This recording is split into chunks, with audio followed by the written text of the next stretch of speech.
بسم الله الرحمن الرحيم. الحمد لله نحمده ونستعينه ونستغفره ونؤمن به ونتوكل عليه ونعوذ بالله من شرور أنفسنا ومن سيئات أعمالنا من يهده الله فلا مضل له ومن يضلله فلا هادي له ونشهد أن لا إله إلا الله وحده لا شريك له ونشهد أن سيدنا وسندنا وشفيعنا وحبيبنا وأولانا ومولانا محمدا عبده ورسوله أرسله الله تعالى بالحق كافة للناس بشيرا ونذيرا وداعيا إلى الله بإذنه وسراجا منيرا. أما بعد فأعوذ بالله من الشيطان الرجيم الذي يراك حين تقوم وتقلبك في الساجدين وقال تعالى وهو معكم أينما كنتم وقال تعالى إن الله لا يخفى عليه شيء في الأرض ولا في السماء وقال تعالى إن ربك لبالمرصاد وقال تعالى يعلم خائنة الأعين وما تخفي الصدور والله يقضي بالحق والذين يدعون من دونه لا يقضون بشيء إن الله هو السميع البصير. وعن عمر بن الخطاب رضي الله تعالى عنه قال بينما نحن جلوس عند رسول الله صلى الله عليه وسلم ذات يوم اطلع علينا رجل شديد بياض الثياب شديد سواد الشعر لا يرى عليه أثر السفر ولا يعرفه منا أحد حتى جلس إلى النبي صلى الله عليه وسلم فأسند ركبتيه إلى ركبتيه ووضع كفيه على فخذيه وقال يا محمد أخبرني عن الإسلام. فقال رسول الله صلى الله عليه وسلم الإسلام أن تشهد أن لا إله إلا الله وأن محمد رسول الله وتقيم الصلاة وتؤتي الزكاة وتصوم رمضان وتحج البيت إن استطعت إليه سبيلا. قال صدقت فأجبنا له يسأله ويصدق. قال فأخبرني عن الإيمان. قال أن تؤمن بالله وملائكته وكتبه ورسله واليوم الآخر وتؤمن بالقدر خيره وشره. قال صدقت. قال فأخبرني عن الإحسان. قال أن تعبد الله كأنك تراه فإن لم تكن تراه فإنه يراك. قال فأخبرني عن الساعة. قال ما المسؤول عنها بأعلم من السائل. قال فأخبرني عن أماراتها. قال أن تلد الأمة ربتها وأن ترى الحفاة العراة العالة رئاء الشاء يتطاولون في البنيان. ثم انطلق فلبثت مليا ثم قال يا عمر أتدري من السائل؟ قلت الله ورسوله أعلم. قال فإنه جبريل أتاكم يعلمكم أمر دينكم. رواه مسلم. صدق الله مولانا العظيم وصدق رسوله النبي الكريم ونحن على ذلك لمن الشاهدين ومن الشاكرين والحمد لله رب العالمين. محترم سامعین کرام، یہ حضرت جبریل علیہ السلام کی ایک حدیث ہے جسے محدثین کے یہاں حدیث جبریل سے پہچانا جاتا ہے. حدیث جبریل سے یہ حدیث معروف ہے. پچھلی مرتبہ ہم نے اس کی تلاوت کی تھی، اس کا ترجمہ بھی مختصراً کر دیا تھا. کچھ ضروری باتیں اس پر آج عرض کرنی ہے.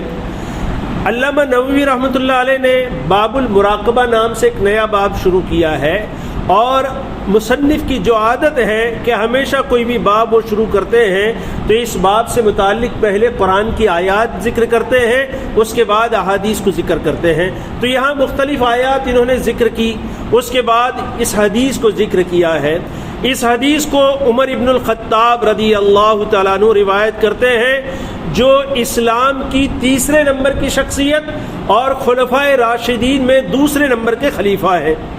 اور حضرت عمر فاروق رضی اللہ تعالیٰ عنہ جن کی وفات سن ہجری 3 میں ذی الحجہ کے مہینے کے اندر ہوئی ہے۔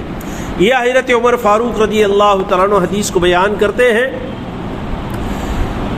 اور اس حدیث کو حدیث جبرائیل کہتے ہیں اس لیے کہ اس حدیث میں جس شخص کا ذکر ہے حضرت عمر فاروق رضی اللہ تعالیٰ عنہ جس کے آنے کا تذکرہ کرتے ہیں، وہ دراصل کوئی اور شخص نہیں، حضرت جبرائیل علیہ الصلوۃ والسلام خود ہیں جو انسانی شکل بنا کر آئے ہیں۔ علماء نے اس حدیث سے اس بات کو مستنبط کیا ہے کہ فرشتوں کو اللہ تعالیٰ نے اس بات کا اختیار دیا ہے کہ انسان میں سے جس کی شکل چاہے وہ اختیار کر سکتے ہیں۔ چنانچہ حضرت جبرائیل علیہ الصلوۃ والسلام کے بارے میں آتا ہے کہ حضرت جبرائیل علیہ الصلوۃ والسلام جب اللہ کے پیارے حبیب حضرت محمد الرسول اللہ صلی اللہ علیہ وسلم کے پاس قرآن کی آیات لے کر اترتے تھے، وہی لے کر اترتے تھے، تو ایک صحابی تھے حضرت رسول اللہ صلی اللہ علیہ وسلم کے جن کا نام تھا دحیہ کلبی، جو نہایت ہی خوبصورت تھے۔ ہمیشہ علماء لکھتے ہیں کہ حضرت جبرائیل علیہ الصلوۃ والسلام جب وحی کی آیات لے کر آتے تھے تو حضرت دحیہ کلبی کی شکل و صورت میں آیا کرتے تھے، دحیہ کلبی کی صورت اختیار کر کے آتے تھے۔ حضرت دحیہ کلبی کے متعلق آتا ہے کہ وہ نہایت ہی خوبصورت تھے۔ تو یہاں بھی حضرت جبرائیل علیہ الصلوۃ والسلام تشریف لا رہے ہیں لیکن کسی انسانی شکل میں آئے ہیں۔ اب حضرت عمر فاروق رضی اللہ تعالیٰ عنہ نے تفصیل سے اس حدیث کو بیان کیا ہے۔ علماء لکھتے ہیں کہ یہ حدیث محتم بالشان احادیث میں ہے اور دین کے اہم اصولوں کو اس حدیث کے اندر بیان کیا گیا ہے، اور اس حدیث کا جو مضمون ہے سوال اور جواب پر یعنی مشتمل ہے۔ حضرت جبرائیل علیہ السلام یعنی جو باہر سے آنے والا شخص ہے وہ سوال کرتے ہیں دین کے بارے میں، اور اللہ کے پیارے حبیب حضرت رسول اللہ صلی اللہ علیہ وسلم اس کا جواب دیتے ہیں۔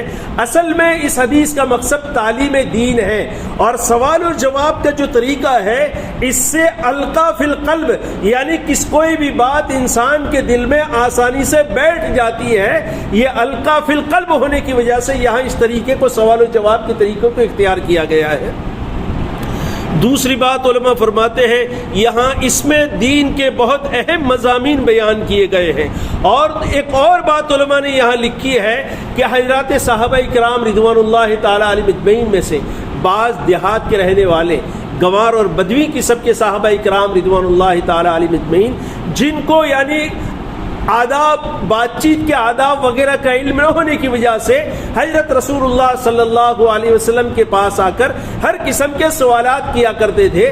پھر خود اللہ کے رسول صلی اللہ علیہ وسلم نے بھی منع فرمایا تھا کہ بھئی ہر حال میں جب کبھی بھی آ کر مجھ سے ہر قسم کے سوال نہ کیے جائیں، یعنی صحابہ کرام رضوان اللہ تعالی علیہم اجمعین کو مصلحتاً روکا گیا تھا۔ تو ایسے موقع پر حضرات صحابہ کرام رضوان اللہ تعالی علیہم اجمعین نے جو بعض مفید سوال تھے وہ کرنا بھی بند کر دیا تھا، اور ایک دم سے سوالات بند ہو گئے تھے۔ تو اللہ تعالیٰ نے حضرت جبرائیل علیہ الصلوۃ والسلام کو خاص اس لیے بھیجا تاکہ جو ضرورت کی باتیں ہیں وہ آپ اللہ کے رسول صلی اللہ علیہ وسلم سے پوچھیں، اور صحابہ کرام رضوان اللہ تعالیٰ علیہ مجمعین کے مجمع کے سامنے اللہ کے رسول صلی اللہ علیہ وسلم اس کو بیان کریں تاکہ ان کی تعلیم ہو جاوے اور ان تک دین کی بات پہنچ جاوے۔ یہ مقصود تھا، اس لیے حضرت جبرائیل علیہ الصلوۃ والسلام آئے تھے۔ اب یہاں حضرت عمر فاروق رضی اللہ تعالیٰ عنہ حضرت جبرائیل علیہ الصلوۃ والسلام جب آئے ہیں تو ان کے اوصاف جو بیان کر رہے ہیں وہ یہ ہے کہ بھئی ایک اجنبی آدمی جس کو ہم جانتے نہیں تھے وہ آیا، جس کو ہم میں سے کوئی جانتا نہیں تھا۔ اب ہم میں سے کوئی جانتا نہیں تھا اس کا مطلب یہ ہے کہ وہ مقامی نہیں تھے، اور دوسرا ہے کہ حضرت عمر فاروق رضی اللہ تعالیٰ نے یہ نہیں کہا کہ بھئی میں نہیں پہچانتا تھا، بلکہ یوں کہا کہ ہم میں سے کوئی شخص بھی ان کو نہیں جانتا تھا، یعنی یہ مدینہ کے رہنے والے نہیں تھے۔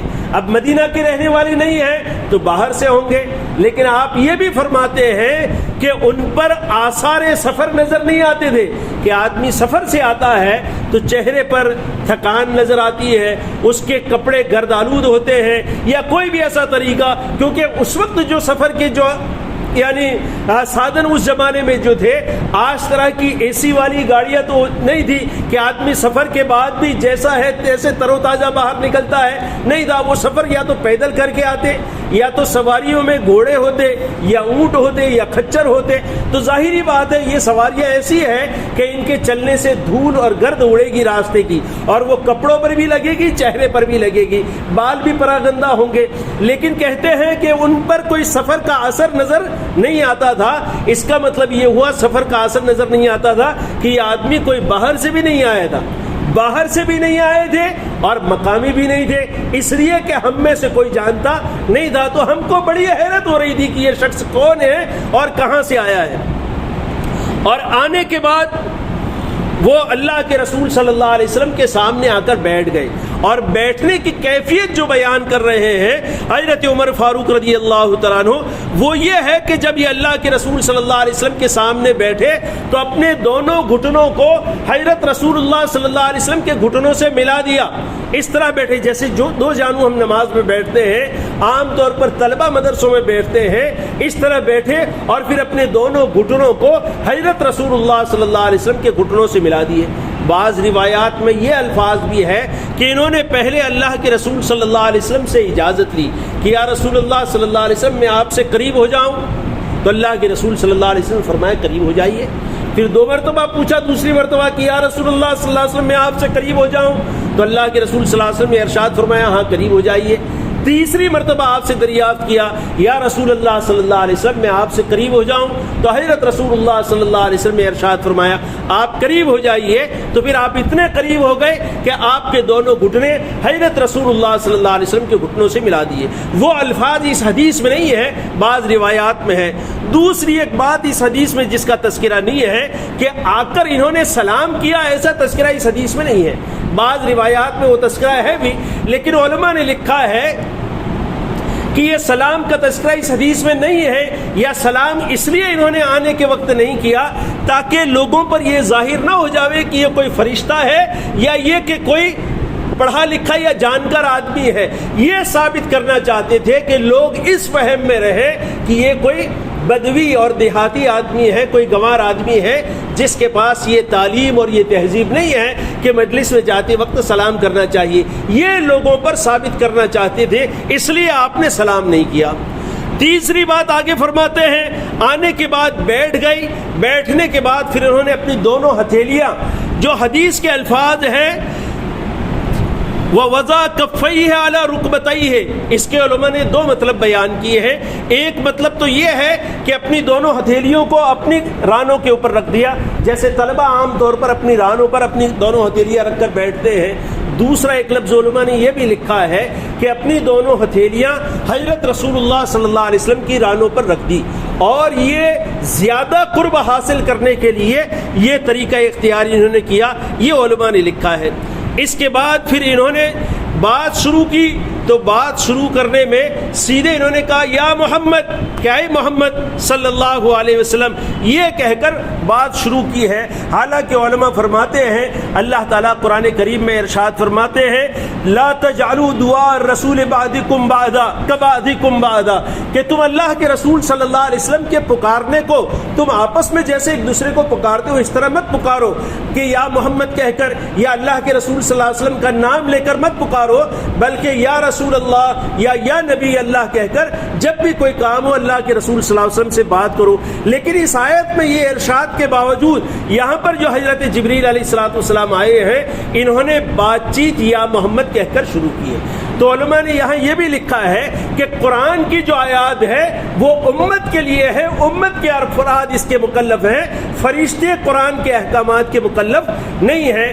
دوسری بات بعض علماء نے یہ بھی لکھی ہے، جیسے اوپر ہم نے کہا کہ سلام کیے بغیر داخل ہو گئے اس سلسلے میں، تو علماء نے یہ لکھا ہے کہ یہاں یہ ثابت کرنا چاہتے تھے کہ بھئی یہ کوئی زیادہ پڑھا لکھا یا سمجھدار یا مہذب آدمی نہیں ہے، بلکہ یہ ان پڑھ اور گنوار کا عربی آدمی ہے، یہ لوگوں پر ثابت کرنا چاہتے تھے، اس لیے آپ نے یا محمد کہہ کر بات شروع کی۔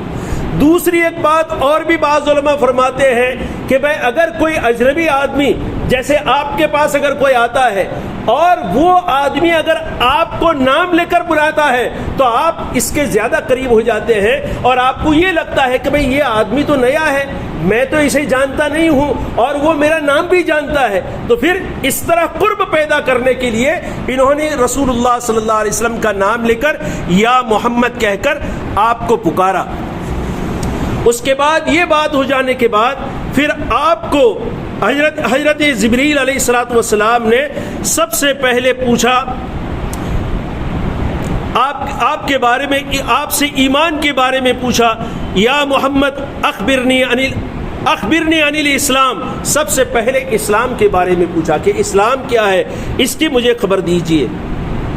تو اللہ کے رسول صلی اللہ علیہ وسلم نے اسلام کی جو بنیادی باتیں تھی وہ آپ نے بتائی کہ اخبرنی. فقال رسول اللہ صلی اللہ علیہ وسلم کہ بھئی اسلام کیا ہے؟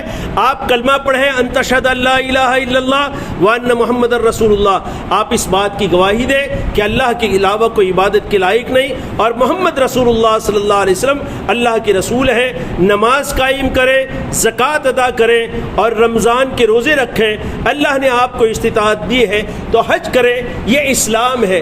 علماء فرماتے ہیں صرف اسلام اتنی باتیں نہیں ہیں بلکہ اسلام جو ہے وہ یعنی بہت وسیع مفہوم ہے، لیکن یہاں پر اللہ کے رسول صلی اللہ علیہ وسلم نے جو ان کو سمجھائی ہے وہ اسلام کی بنیادی باتیں اور اسلام کے بنیادی اصول سمجھائے ہیں اور مزید چیزیں اندر ہیں وہ آئندہ انشاءاللہ عرض کریں گے. اللہ تعالیٰ ان باتوں کو سمجھنے کی، اس پر عمل کرنے کی ہم تمام کو توفیق عطا فرماوے.